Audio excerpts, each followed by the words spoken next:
It was an unimaginable crime. It's 4 consecutive life terms for Bryan Kohberger, who killed the 4 University of Idaho students. Nearly 30 months of silence until... Bombshell development, Bryan Kohberger has agreed to plead guilty. No trial, no testimony. The defense are on a sinking ship. This isn't the justice you wanted, but this is justice. Listen to Season 3 of the Idaho Massacre on the iHeartRadio app, Apple Podcasts, or wherever you get your podcasts. Wisecrack is released weekly and brought to you absolutely free. But if you want to hear the whole season right now, it's available ad-free on Tenderfoot Plus. For more information, check out the show notes. Enjoy the episode.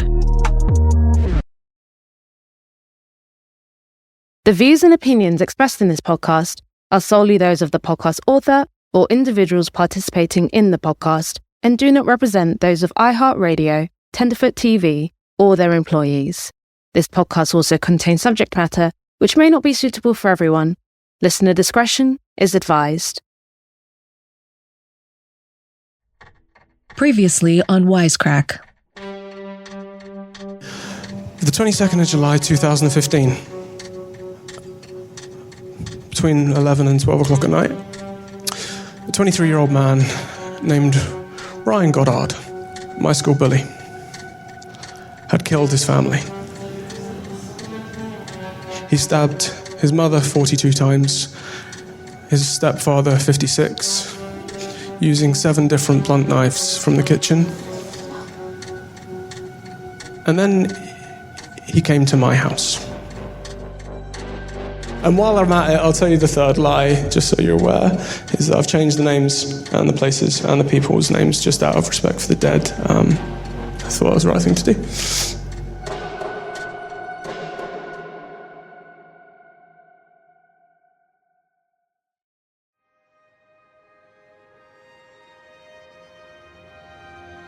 That was probably the first time I told anyone the name of Brett, even people that saw the show. I've been talking on the phone with Ed, trying to learn as much as I can about him and his childhood bully, real name, Brett Rogers. But the truth is, I knew Brett was dead long before Ed told me. Once Ed disclosed his name that night in Edinburgh, it didn't take much research to find the horrifying fact that Brett met his end only 2 months before Ed took the stage.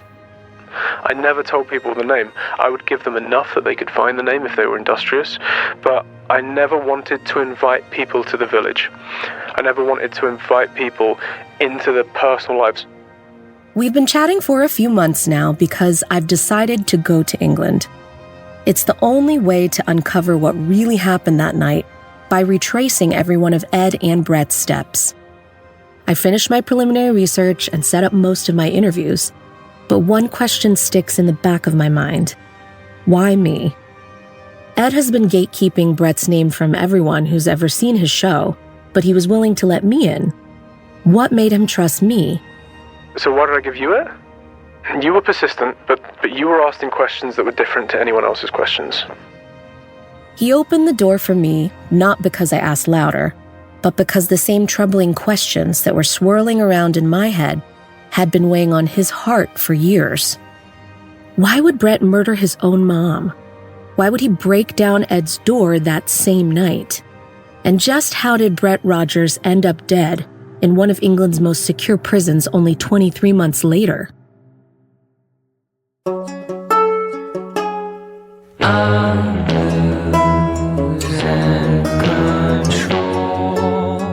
I'm Jodi Tovey, and this is Wisecrack.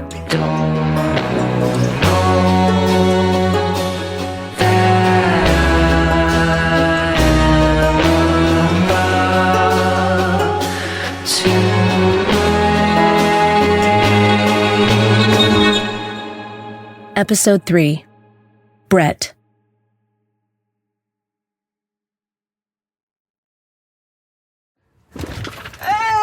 Hello, how are you? I'm great.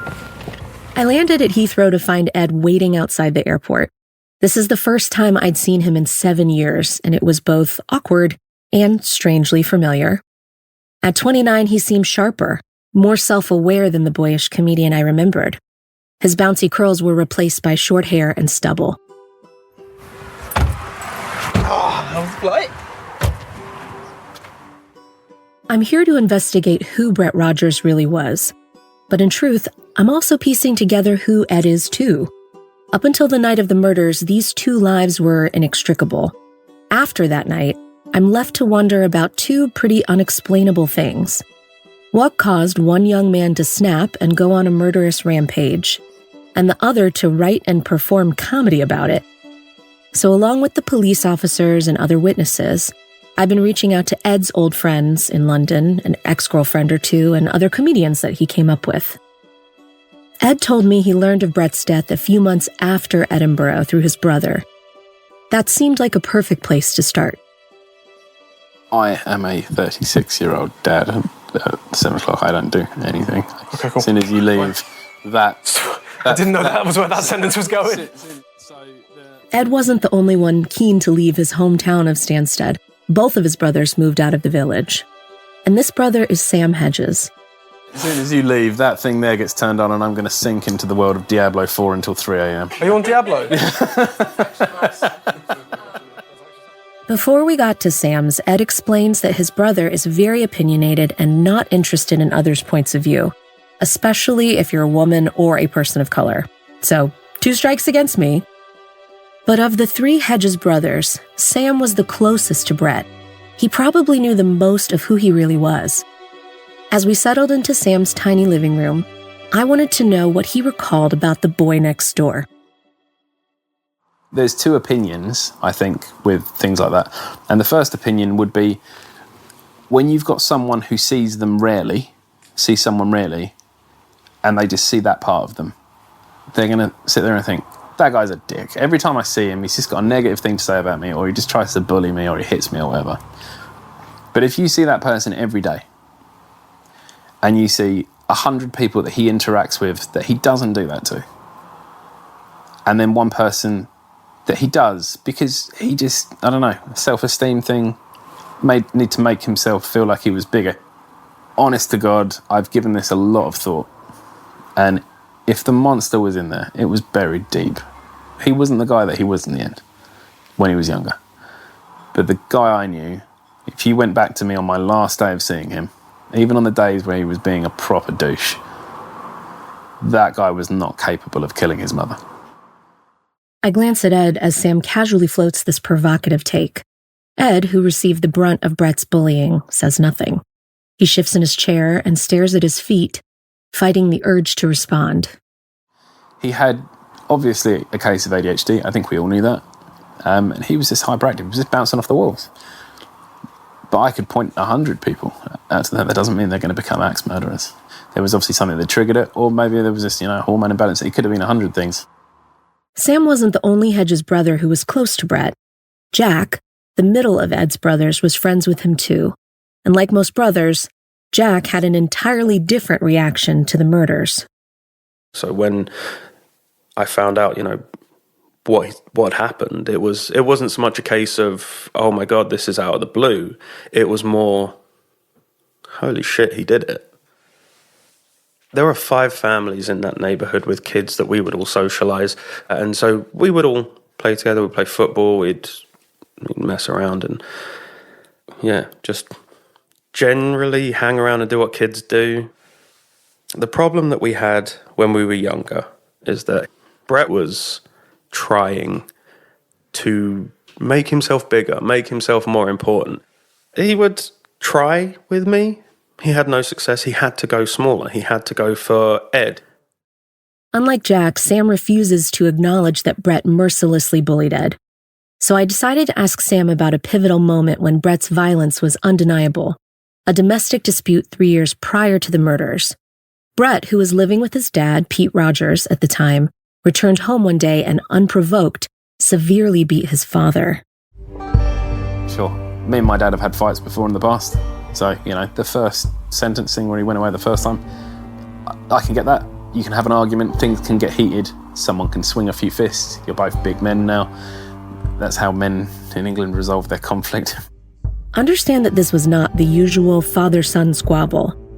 Brett hit so hard that he dislodged his own dad's eyeball. The injury is so grave that Brett was convicted of gross bodily harm and served 32 months behind bars. In most cases, they swing their fists around. Yes, plausible, it's believable, you've had a fight. But you don't kill your mum. And yeah, it baffled me. I don't understand what happened to trigger that guy, because he was hyperactive, but he wasn't a killer. Not a killer at all. According to Jack, Brett was a powder keg with a lit fuse. It was only a matter of time before he hurt someone. But according to Sam, Brett was, quote, not a killer at all. Sam still can't reconcile the boy he knew with the man who committed the murders. And I get it. That gap, that disbelief, I see where both Jack and Sam are coming from. So I went looking for something concrete. I went to the courthouse, and I asked for the transcripts of Brett Rogers' trial, day by day, word for word. And what I found there, well, it was more baffling than black and white.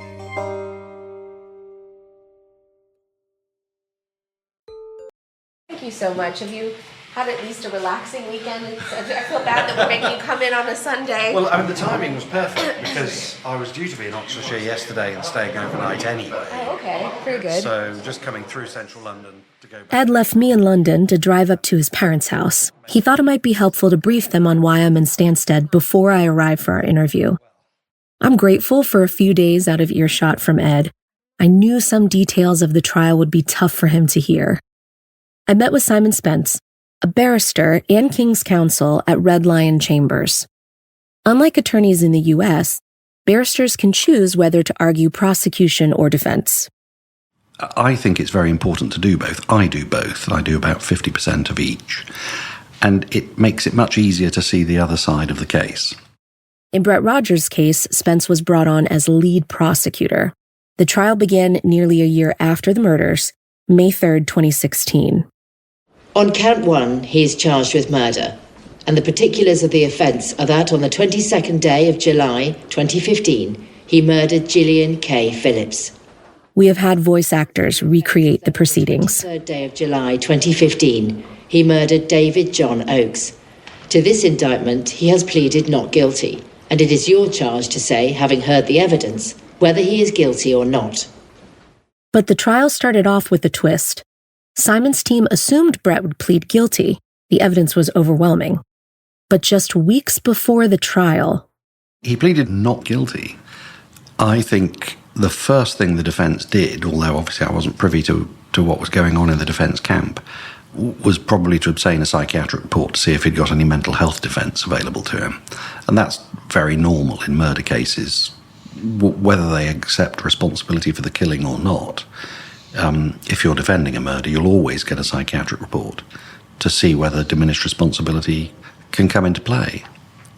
There are two different aspects to mental health defences in this country. There's insanity, which is very rare, which actually you get a verdict of not guilty by reason of insanity. I've only had one in 36 years. Far more common is diminished responsibility, which reduces murder to manslaughter. So that's what they would have been looking for.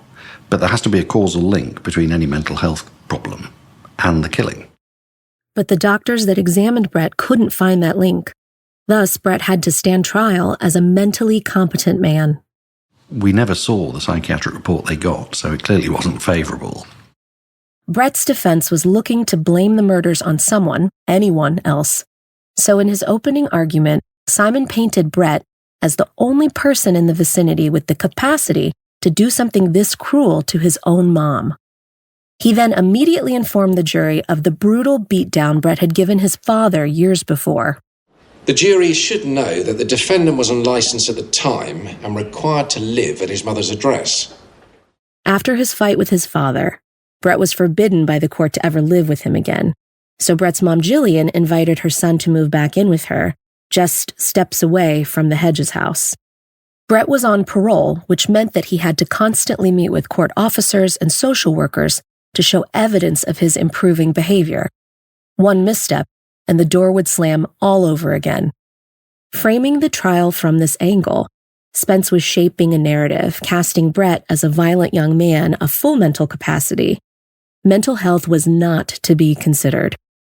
The whole way the defence presented their case was that he got on well with his mum, didn't get on very well with his dad, and of course he got a previous for grievous bodily harm with intent on his father.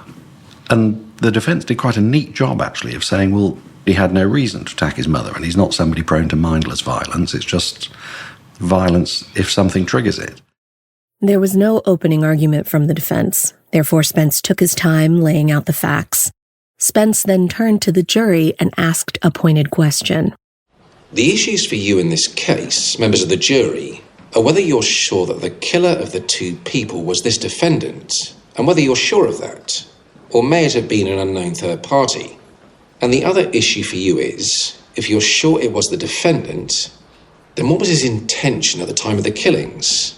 Because no other issue arises about the defendant's mental state at the time. As a reminder, on the night of July 22nd, 2015, Ed Hedges returned to his childhood village of Stansted Mount Fitchett for the first time in 4 years to perform a charity comedy show. For all intents and purposes, he was the local kid who made good. After a few pints with friends, Ed walked back to his childhood home and crawled into bed. That same night, just a few yards away, Brett Rogers murdered his mother, Jillian Phillips, and her friend, David Oakes, stabbing them repeatedly with multiple knives. But out of the blue, Brett's defense presented an entirely new story.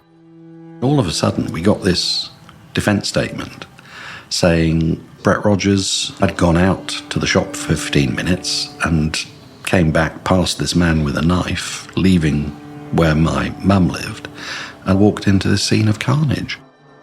In either version, Brett then made a call to the police. Essex Police received a 999 call at their call centre from an anonymous male calling from a mobile phone number saying there had been a murder at 20 Benfield Gardens. When asked how he knew, the caller said this, well, I come in and there's been a murder. I think the mobile phone signal wasn't great, and the first call probably cut off before he was able to say anything meaningful. Brett also called the police a second time. The second call did get through, and obviously he reported that his mother and her friend had been killed. If he was the killer, why would he call the police himself? One of the peculiarities about it is he'd left the house and was standing on a sort of little village green thing to make the phone call. And from recollection, I think a passerby actually saw him making the phone call, and they themselves made a call to the police. It was an odd feature of the case, and one that we never really got a true explanation for.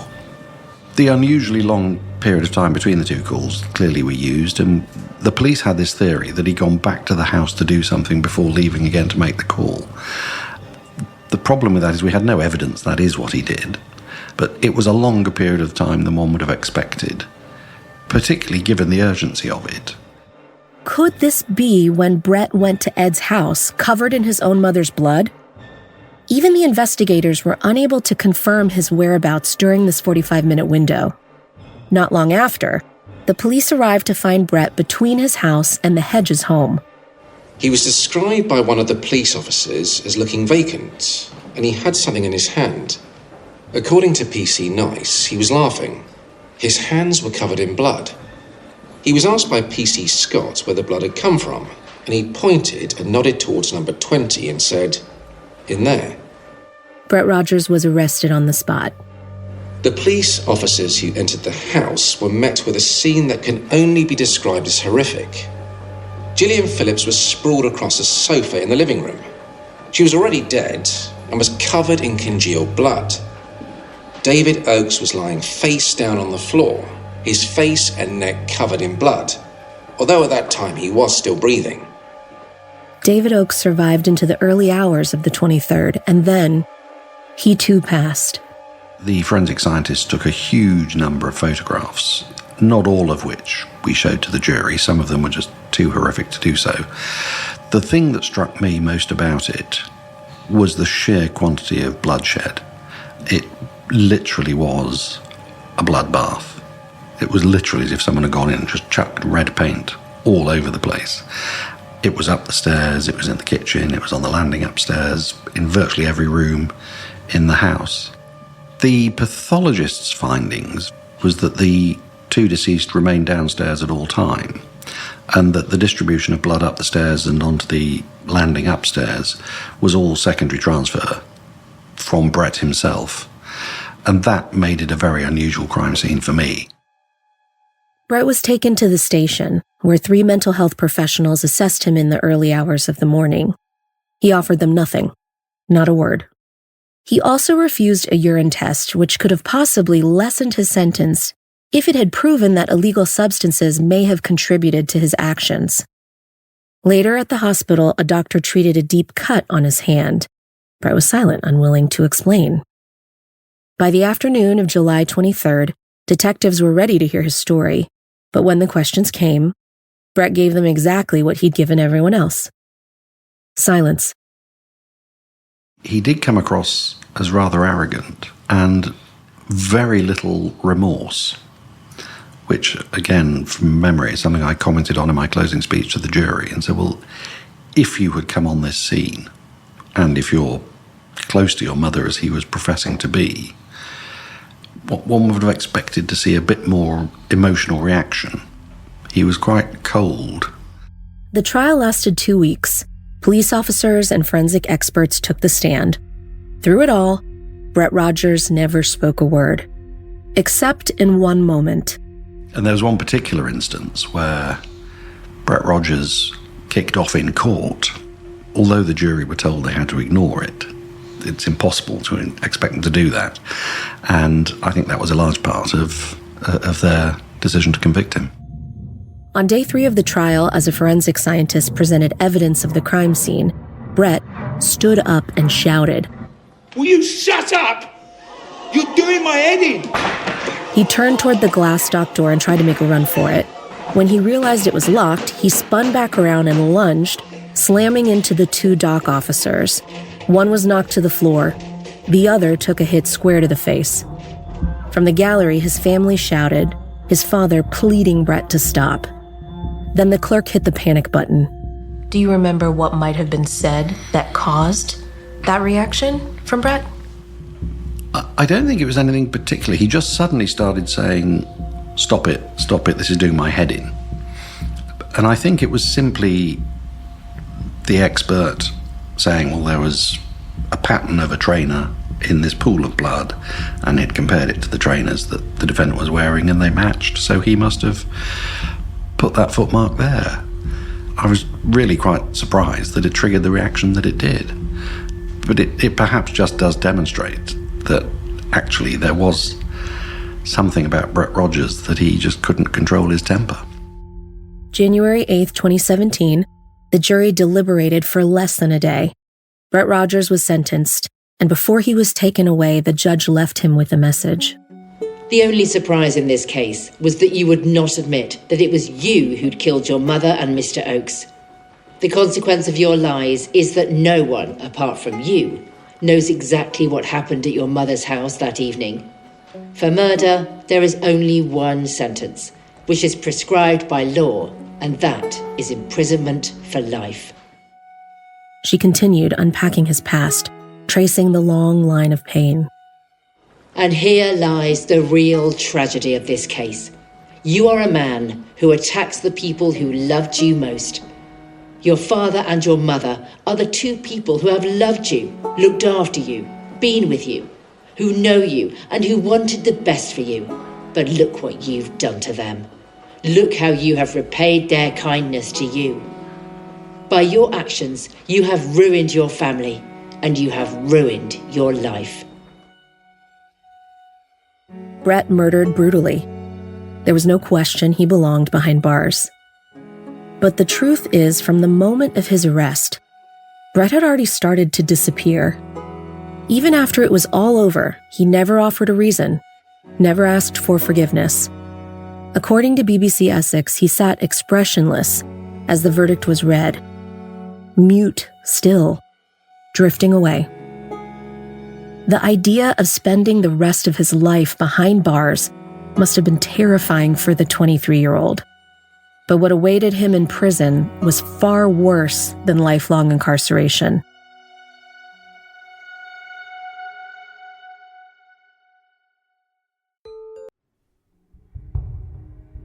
Six months after his trial, Brett Rogers was deteriorating.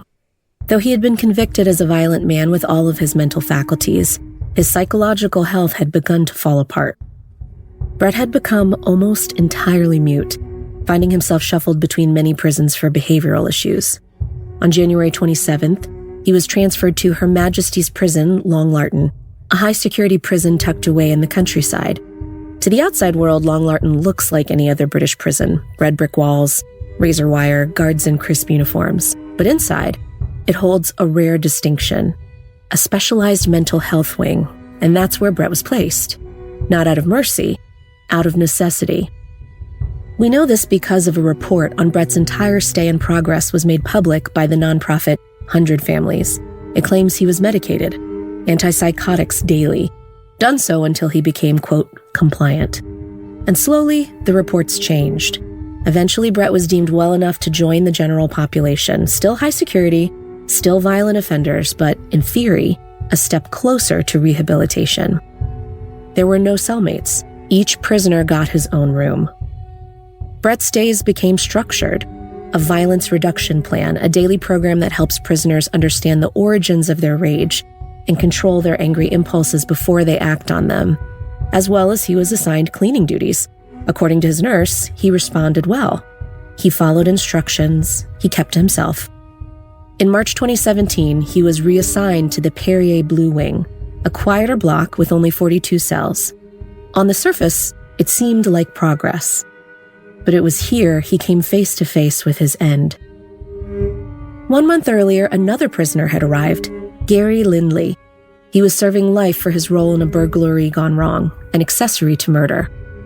Gary wasn't considered violent anymore. He was religious, spiritual, a practicing Muslim.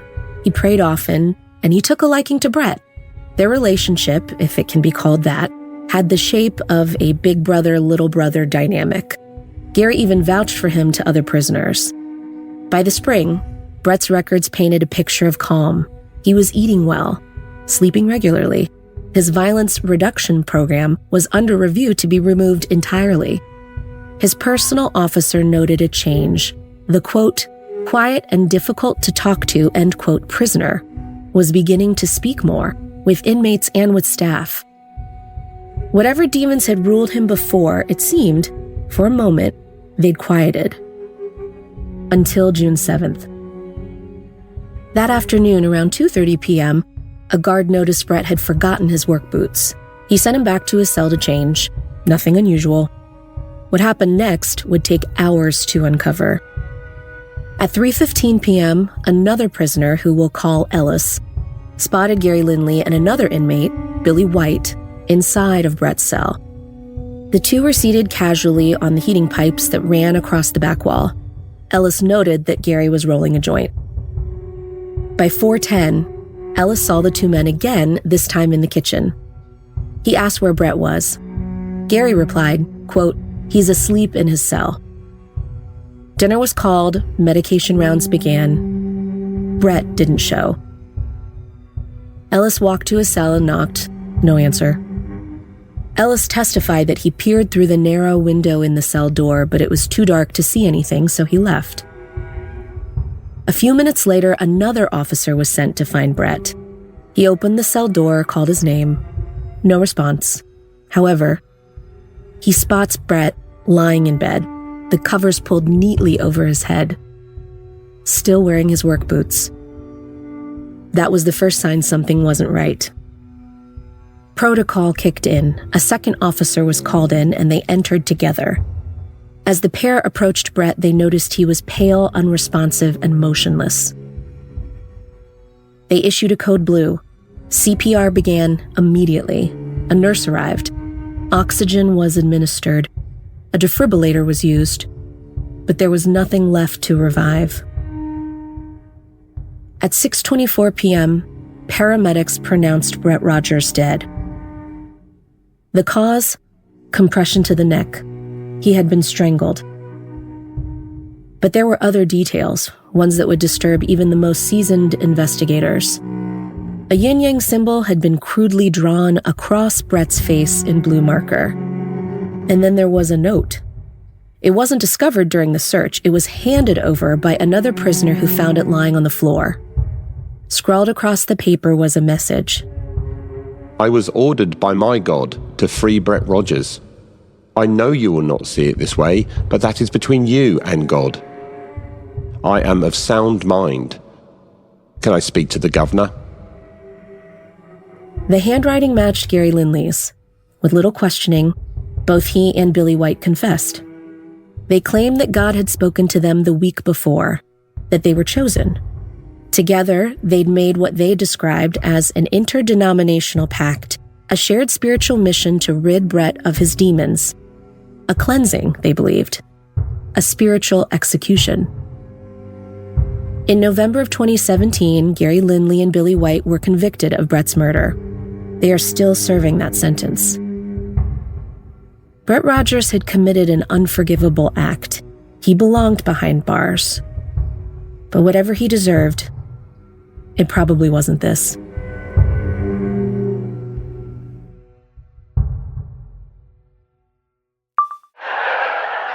It's exciting. Your news is exciting. American crime is exciting. But it's so weird how we're fascinated by you.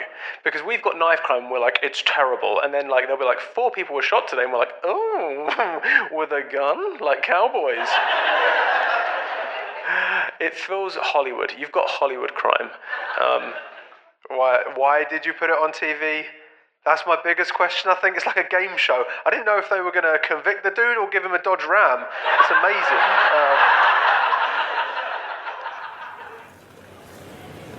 The train will depart in 3 minutes.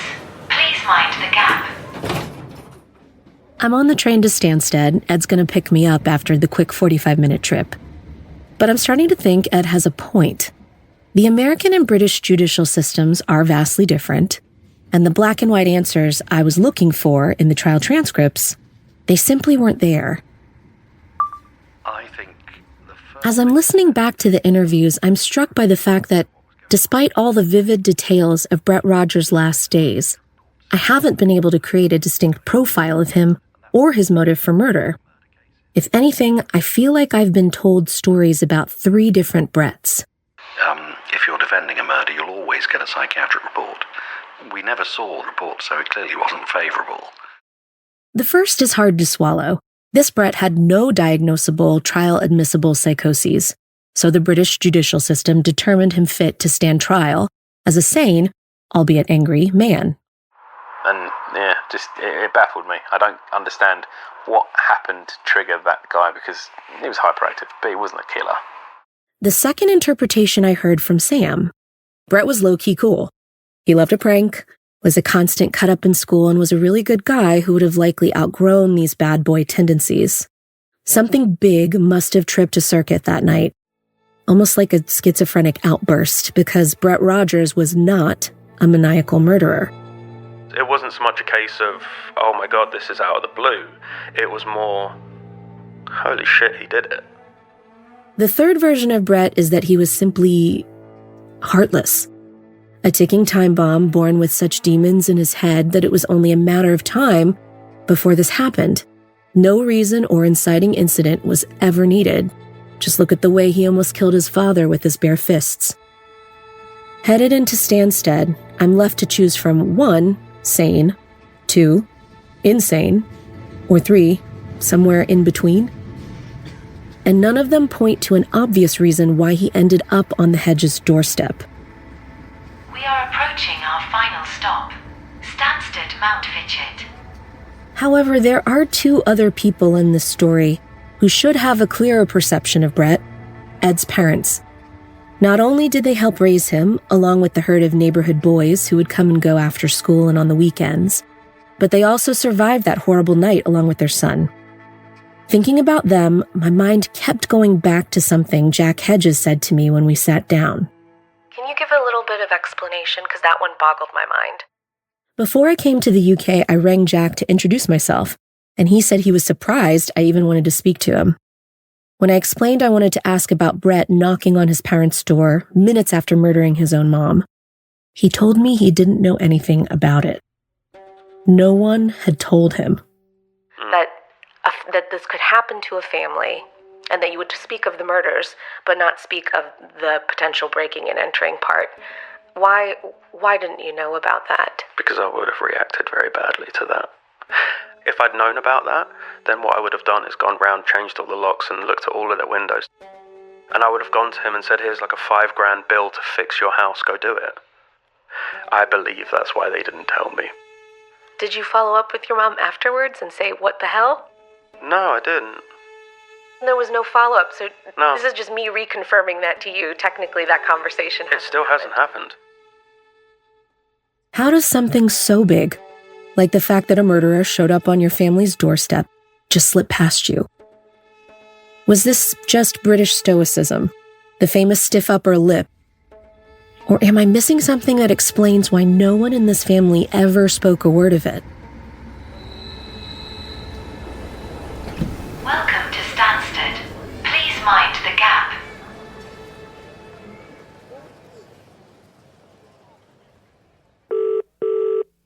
And then I got the phone call from one of Ed's earliest collaborators, a comedian who'd mentored Ed in London, and the director of his Edinburgh show. So it all came crashing down around the same time. When I started doubting his story, I didn't find anything that backed up his side of the story.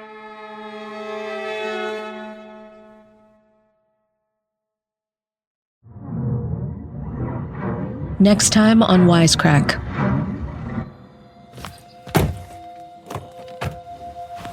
All right, so we're walking right outside of Brett's house. Yeah, that's the bedroom window. Oh my God. There's something going on out there and I don't know what it is.